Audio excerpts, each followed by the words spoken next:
साथियों, अस्सलामु अलैकुम। मैं निशात अहमद आप तमाम साथियों का बहुत बहुत स्वागत करता हूं, वेलकम करता हूं, खुश आमदीद करता हूं आपके अपने ही यूट्यूब चैनल जीएस ऑनलाइन पर। थंबनेल देखकर आपने देख ही लिया होगा कि आज हम किस विषय में चर्चा करने वाले हैं। आज हम चर्चा करने वाले हैं सीटेट 2022-23 का। जो लोग भी फॉर्म अप्लाई करने जा रहे हैं, फॉर्म अप्लाई करने से पहले हमें कुछ सावधानियां बरतनी है। उसको अगर आप इस वीडियो को देखेंगे तो कंप्लीट सॉल्यूशन, जो आपके मन में क्वेश्चन आ रहा होगा, डाउट आ रहे होंगे, पहली बार अगर आप अप्लाई कर रहे हैं तो इन सब सावधानियां आपको रखनी चाहिए ताकि आगे चलकर आपको कोई दिक्कत ना हो। फॉर्म भरने से पहले जरूर देखें लैंग्वेज 1 लैंग्वेज 2 में क्या रखें, यह भी एक मसला है। भूल कर भी ये गलती न करें। इन सब बातों पर हम चर्चा करेंगे। साथियों, वीडियो को एक बार आप लोग लाइक कर दीजिए। सबसे पहले साथियों, दो बातें हम लोग जानते हैं। एक बात यह है कि जो जनरली हर एक आदमी जानता है कि सीटेट 2022-23 का जो है नोटिफिकेशन आ गया है आज से, यानी 31 साथियों 10/2022 से जो है 31 अक्टूबर 2022 से आपका फॉर्म अप्लाई हो रहा है और लास्ट जो डेट है वो 24/11 है। यानी मान लीजिए कि आज 31 हो ही गया है, मान लीजिए मोटा मोटी 25 दिन का आपको टाइम दिया गया है। 24/11 को आपका डेट खत्म हो जाएगा, लेकिन ये रजिस्ट्रेशन का डेट है। आपको एक दिन और एक्स्ट्रा टाइम दिया जाएगा। अगर आपने पेमेंट नहीं कटाया है तो 25/11 तक आप फॉर्म में साथियों मतलब पेमेंट कटा सकते हैं। अब इसमें एक बात और आपको याद रखनी है, इसमें एक सिस्टम ये दिया गया है कि पहले आओ पहले पाओ। इसका मतलब ये होता है कि अगर आपने आज ही अप्लाई कर दिया तो आप जो सेंटर चॉइस करते हैं वो सेंटर आपको पहले मिलेगा, लेकिन मान लीजिए कल परसों करते हैं, जब तक वो सेंटर फुल हो जाता है उस दिन के लिए, तो फिर आपको दूसरा सेंटर भी मिल सकता है। ये कोई बड़ी बात नहीं है। एग्जाम हमें देना है तो सेंटर से हमें क्या मतलब, सेंटर कहीं भी दे, हमें तो एग्जाम देना है ना जी। अब दूसरी बात यह है कि जिनकी तैयारी नहीं है भाई, वो लास्ट में भरेंगे तो उनका एग्जाम लास्ट में होगा, जाहिर सी बात है जी, उनको और टाइम मिलेगा। और जिनकी तैयारी अच्छी है वो पहले भरेंगे तो उनका एग्जाम पहले होगा। ठीक है, ये बात तो आप समझ गए। सीटेट के अंदर साथियों दो पेपर होता है। एक होता है पेपर 1। पेपर 1 का मतलब हुआ जिसमें आप अगर इसको पास करते हैं तो आप प्राइमरी के टीचर बनेंगे, ठीक है ना, यानी 1 to 5 के टीचर बनेंगे। इसी को कहा गया है 4 1 to 5। ये पेपर 1 के लिए है। इसके लिए साथियों जो एलिजिबिलिटी है, जो क्राइटेरिया है, वो ये है कि इंटर या उसके समक्ष 50% अंकों के साथ आप हो और डीएलएड फाइनल या एडमिशन में हो। मेन बात देखिएगा, मतलब यह है कि आपने इंटर किया हो या उसके समक्ष, या मौलवी है वो का मतलब आपका मौलवी है, या कोई और भी आपने किया हो जो इसके बराबर में हो, लेकिन यह शर्त है कि अगर आप जनरल से हैं तो उसमें आपके 50% मार्क्स होने चाहिए। स्पष्ट साथियों नोटिफिकेशन में लिखा हुआ है। उसके बाद डीएलएड या डाइट जो भी आपने किया डिस्ट्रिक्ट लेवल पर होता है, 2 साल का जो कोर्स है वो अगर आपने किया है, फाइनल है, या आपका सिर्फ एडमिशन हुआ है, अभी आपने एग्जाम वगैरह भी नहीं दिया है, तो फिर भी आप एलिजिबल हैं, फॉर्म भर सकते हैं। सबसे बड़ा बदलाव यही हुआ है इस बार। पहले तो होता था कि आप 4th सेमेस्टर में होते थे तब आप फॉर्म भरते थे, लेकिन इस बार यह है कि आप एडमिशन ही ले लिए तो आप फॉर्म भर सकते हैं। एक बात और कहना चाहूंगा, चूंकि यहां मैंने इंटर लिखा है, अगर कोई साथी बीए या बीएससी या साथियों आप बीकॉम करके उन्होंने डीएलएड किया है, बात समझ रहे हैं, तो डीएलएड अगर आप किए हैं तो 1 to 5 के लिए ही एलिजिबल हैं। इससे मतलब नहीं है कि आपने एमएससी कर लिया है, एमए कर लिया है, पीएचडी कर लिया, कुछ भी। अगर आप डीएलएड किए हैं तो डीएलएड करने पर जो ट्रेनिंग है वो साथियों 1 to 5 के लिए ही आप एलिजिबल हैं, यानी पेपर 1 के लिए हैं आप जी। इससे मतलब नहीं है कि आपकी योग्यता कितनी है, मास्टर है, बीए मतलब ग्रेजुएशन है, उससे मतलब नहीं। तो उम्मीद कि ये बातें आप समझ में आपको आ गई होगी। अब दूसरा है साथियों जो सीटेट एग्जाम लेता है 6 to 8 के लिए। 6 to 8 को बोलते हैं पेपर 2। पेपर 2 में के साथियों जो एलिजिबिलिटी है वो ये है कि बीए या उसके समक्ष, जैसे कि आलिम है या फिर आप बीएससी किए हो, ठीक है ना, 50% अंकों के साथ, यानी इसमें आपके 50% मार्क्स होने चाहिए किसमें, बीए में। ठीक है, बीएड फाइनल या एडमिशन, बीएड जो है आपका फाइनल हो गया हो या फिर आपने उसमें एडमिशन ले रखा हो, आप इसके लिए एलिजिबल है। यही चीज यहां पर होगा कि कोई एमए कर लिया, पीएचडी कर लिया, कुछ भी कर लिया, अगर उन्होंने बीएड किया है तभी पेपर 2 का फॉर्म भरेंगे। अब एक चीज और मैं आपको बताना चाहूंगा कि पेपर 1 में जो है साथियों, पेपर 1 की बात अगर मैं करूं तो पेपर 1 में जो है वो आपको 150 मार्क्स का एग्जाम होता है, जिसमें से साथियों लैंग्वेज 1 और लैंग्वेज 2 दोनों मिलाकर आपको 60 मार्क्स यानी 60 क्वेश्चन पूछे जाते हैं। बाकी आपको 90 क्वेश्चन जो है, जिसमें से सीडीपी, ध्यान दीजिएगा, चाइल्ड डेवलपमेंट 30 नंबर का, इसी तरह ईवीएस साथियों ये 30 नंबर का, इसी तरह आपके जो हैं जे ईवीएस के बाद आपका मैथ जो है ये भी आपके 30 नंबर के पूछे जाते हैं। तो ये 90 नंबर हो गया आपका, और आपको 60 नंबर पहले वाला हो गया तो 150 नंबर।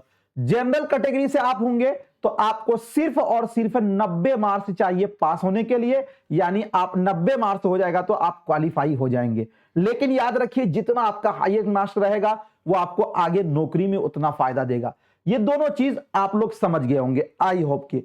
अब एक सबसे बड़ा मसला ये होता है कि सर हम लैंग्वेज 1 में क्या रखें, लैंग्वेज 2 में क्या रखें। देखिए कॉमन हम बताएंगे, जो आपके 22 साथियों लैंग्वेज हैं उसमें से कोई भी लैंग्वेज आप चॉइस कर सकते हैं, लेकिन एक ही लैंग्वेज दोनों पेपर, मतलब लैंग्वेज 1 लैंग्वेज 2 में नहीं रख सकते। अब देखिए लैंग्वेज 1 क्या होता है। लैंग्वेज 1 का मतलब होता है कि क्वेश्चन नंबर 91 से लेकर 120 तक का क्वेश्चन होता है, और लैंग्वेज 2 का मतलब होता है कि 121 से लेकर 150 तक के क्वेश्चन हल करने पड़ते हैं। कोई भी दो साथियों आपको लैंग्वेज रखना होगा। मान लीजिए जैसे कि हम हिंदी और उर्दू, हिंदी इंग्लिश, हिंदी संस्कृत, जो भी रखना चाहें आप, हिंदी आसामी, हिंदी बंगला, हिंदी गुजराती, जो भी आप रखना चाहें। अगर आप लैंग्वेज 1 लेते हैं तो लैंग्वेज 1 का मतलब हुआ कि 91 से लेकर 120 तक क्वेश्चन पूछा जाएगा आपको। तो लैंग्वेज 1 में से क्या होता है साथियों, गद्यांश और पद्यांश, इससे आपको 15 मार्क्स के क्वेश्चन आते हैं। बात समझिएगा, यानी गद्यांश का मतलब हुआ नस्र और पद्यांश का मतलब हुआ नज्म, ठीक है ना। यानी नस्र और नज्म से आपको 15 नंबर का क्वेश्चन देखने को मिलेगा, ठीक है।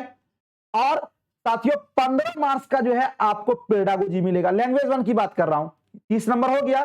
और आप लैंग्वेज 2 में जो लीजिएगा ना, इसमें आमतौर पर जनरली यह देखा गया है कि गद्यांश और गद्यांश दोनों गद्यांश ही होते हैं, यानी नस्र होता है, तो 15 मार्क्स का आपका नस्र ही रहेगा। बात समझ में आ गई? फिर से मैं समझाता हूं। लैंग्वेज 1 लीजिएगा, उसमें कविता और पैराग्राफ दोनों रहेगा। लैंग्वेज 2 लीजिएगा, उसमें सिर्फ पैराग्राफ देखने को मिलेगा, ठीक है। और ऐसा नहीं रहता कि क्वेश्चन का लेवल हार्ड या आसान, कुछ नहीं, सेम रहता है।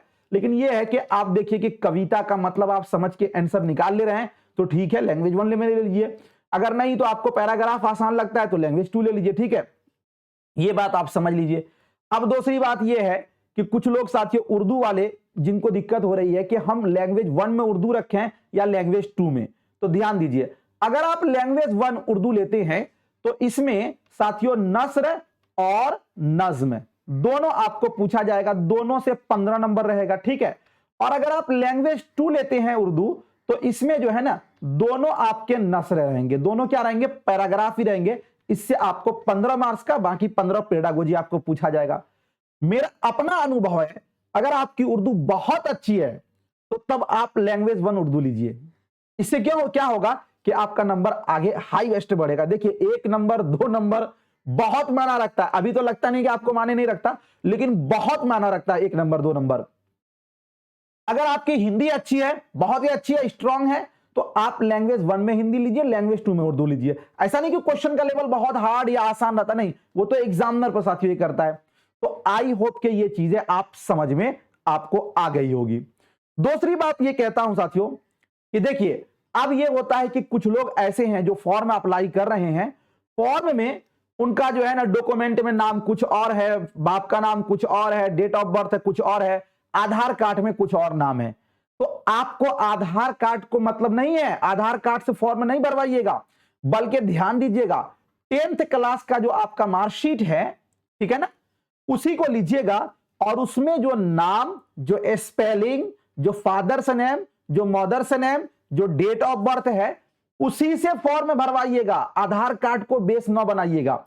आधार कार्ड में आपका चेंजिंग हो सकता है, उसको आप चेंज करवा लीजिएगा, लेकिन जो आपके एजुकेशनल साथियों डॉक्यूमेंट्स हैं उसमें चेंजिंग नहीं होता है आमतौर पे, ठीक है ना। तो इसलिए 10th को बेस बनाइएगा, वहीं से साथियों आपका पूरा क्या बोलते हैं वेरिफिकेशन भी होगा। नहीं, बात आप समझ में आ गई। तीसरी बात जो सबसे अहम है, ये सारी चीजें आपने अपना लिया साथियों।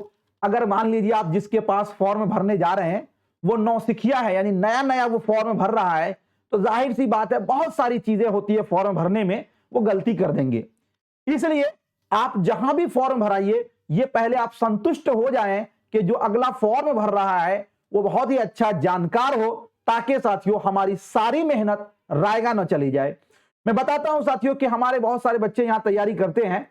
उनका मसला था कि कुछ लोग, जैसे कि आपके बाप फाइटर, आपके पिता सेनानी में थे या नहीं थे, फाइटर थे। अब पता है एक लड़का था साथियों, वो फॉर्म भरा रहा था, उनके इसमें दे दिया गया फाइटर।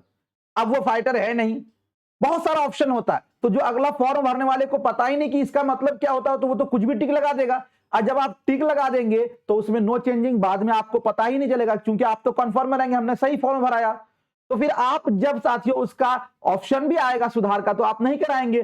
पता चला कि आपका रिजल्ट भी हुआ, अब बाद में आप सर पकड़ के झक रहे कि अरे मैंने तो फॉर्म में स्पेलिंग में गलती कर दिया, डेट ऑफ बर्थ में गलती कर दिया। तो इसलिए साथियों हम लोगों ने भी एक आप लोगों के लिए सुविधा दिया है। सुविधा यह है कि अगर 2022-23 का जो फॉर्म अप्लाई हो रहा है, अगर आप में से कोई ऐसे साथी हैं जो ये चाहते हैं कि हमें घर बैठे ही फॉर्म भरवाना है, तो हमारे इस नंबर पर व्हाट्सएप मैसेज कर सकते हैं 9871648304। इस पर आप व्हाट्सएप मैसेज या कॉल, वॉइस कॉल करके आप मुकम्मल जानकारी ले लीजिए। घर बैठे ही आप फॉर्म भरवा सकते हैं, कोई दिक्कत की बात नहीं है। सिर्फ सीटेट का ही नहीं, ऑल ओवर इंडिया एमबीबीएस साथियों, रिसर्च, यूजीसी नेट, आप डीएलएड जो भी फॉर्म भरवाएंगे, यहां से काफी एक्सपर्ट हैं, आपके फॉर्म में अप्लाई हो जाएंगे। ये साथियों आप लोगों के लिए स्पेशल जो है ना सहायता है, बहुत ज्यादा भी आपसे फी नहीं करेंगे, और पता है मार्केट से आपको साथियों 10 रुपए कम ही लेंगे। दूसरी बात यह है कि आपका टाइम भी बच जाएगा जी। और तीसरी बात यह है कि हम जब आपका फॉर्म भरते हैं तो पूरा मुकम्मल डाटा इनके पास होता है। अगर आपकी कोई गलती भी हो जाती है, ऐसे तो आमतौर पे होती नहीं है, बाई चांस है, आपका सारा डेटा सब खत्म हो गया आपका, तो हम लोगों के यहाँ रजिस्टर मेंटेन होता है, फिर भी हम लोग आपका जो है एडिट कर देते हैं जी, सही कर देंगे जी, आपको फोन कॉल पर लेके। तो आप इनसे राब्ता कर लीजिएगा, यहां से आप सीटेट का फॉर्म भरवा लीजिएगा। तीसरी बात यह है कि साथियों लैंग्वेज पेपर की मैं बात करूं, अगर कोई ऐसे साथी हैं जिनकी बिल्कुल भी तैयारी नहीं है, अब इतने साथियों दिनों में, मतलब मान लीजिए कि 2 महीना है, हमारे पास 60 दिन है मोटा मोटी, उनको यह समझ में नहीं आ रहा कि हम क्या करें, क्या पढ़े नहीं पढ़े, तो उनके लिए साथियों जीएस ऑनलाइन में कुछ स्पेशल है। जीएस ऑनलाइन यूट्यूब चैनल जो है लैंग्वेज पेपर के लिए, यानी उर्दू और हिंदी के लिए साथियों क्रैश कोर्स जो है हम 2 नवंबर से ला रहे हैं। 2 नवंबर से यह हमारा क्रैश कोर्स होगा, और क्रैश कोर्स में साथियों 25 दिन में आपके सिलेबस कंप्लीट कर दिए जाएंगे। देखिए अगर आपको सिलेबस का आता पता नहीं है ना, तो फिर पढ़ने का कोई मतलब ही नहीं बनता जी। ऐसा नहीं है कि जितने चैनल, जितने साथियों बैनर पे लगा हुआ है कि VBI या सारा VBI हो जाएगा, नहीं, पहले तो आपको पूरा कंप्लीट सिलेबस पढ़ना होगा, ठीक है। अब रहा सवाल कि सर अगर हम सिलेबस देखना चाहें, तो देखिए हमारा हिंदी का अगर फर्स्ट क्लास देखिएगा या उर्दू का फर्स्ट क्लास देखिएगा, तो उसमें मैंने सिलेबस डिस्कशन कर रखा है, आप उसको एक बार देख लीजिए कि आपको क्या पढ़ना है और क्या नहीं पढ़ना है। बात समझ में आ गई साथियों। क्रैश कोर्स में यह बात होगी खास कि मुकम्मल एन निसाब के मुताबिक आपको कंप्लीट क्लास दिया जाएगा। 2011 से 2021 तक पूछे गए सवालात का मुकम्मल वीडियो लेक्चर और पीडीएफ फाइल भी आपको दिया जाएगा। एक मास्टर नोट्स होगा साथियों जो लास्ट में आपको दिया जाएगा, और इस मास्टर नोट्स का साथियों वीडियो लेक्चर भी मिलेगा, जिससे आपको कंप्लीट जितनी चीजें पढ़ी हैं वो एक ही क्लास में साथियों कंप्लीट हो जाएगा। उर्दू हिंदी डिक्शनरी भी मिलेगा साथियों आपको क्रैश कोर्स में। मुस्बत और मनफी पहलू, मतलब यह हुआ पॉजिटिव और निगेटिव, जो कि बहुत रोल रखता है साथियों किसके एग्जाम ने, सीटेट के एग्जाम को क्रैक करने के लिए। ये सारी चीजें आपको मिलेंगी क्रैश कोर्स में। तो आई होप कि आपको सभी चीजें समझ में आ गई होंगी। साथियों, अगर फिर भी आपको कोई दिक्कत है तो आप कमेंट सेक्शन में मैसेज कीजिएगा हमें, मैं जरूर रिप्लाई देने की कोशिश करूंगा। दूसरी बात यह है कि अगर आप न्यू बैच जो क्रैश कोर्स है उसको ज्वाइनिंग करना चाहते हैं, वो बैच लेना चाहते हैं, तो आप हमारे इस नंबर पे या फिर इस वाले नंबर पे आप राब्ता कर सकते हैं, आपकी मुकम्मल रहनुमाई की जाएगी। और एक बात याद रखिए कि साथियों, अगर आप अभी ही कोर्स ले लेते हैं तो आपके लिए स्पेशल ये है कि एक भी क्लास आपका नहीं छूटेगा। जो आपका पढ़ने का मकसद है वो साथियों एक दिन भी क्लास नागा नहीं होगा, और थोड़ा सा टाइम आप दीजिएगा, 30 मिनट 40 मिनट जे आप पढ़ लेंगे। हमारी कोशिश ये होगी कि आपको क्लास के दौरान ही सारी चीजें याद करा दें, बाद में आपको कोई झमेला ना हो। तो आई होप के सभी चीजें आपको समझ में आ गई होंगी। और साथियों, लैंग्वेज 1 में उर्दू लें या लैंग्वेज 2 में हिंदी लें, क्या लें, वो सारी चीजें मैंने डिस्कशन कर दी हैं। मिलता हूं फिर आपसे नेक्स्ट टाइम नेक्स्ट वीडियो के साथ। जब तक के लिए खुदा हाफिज, शुक्रिया, ऑल द बेस्ट।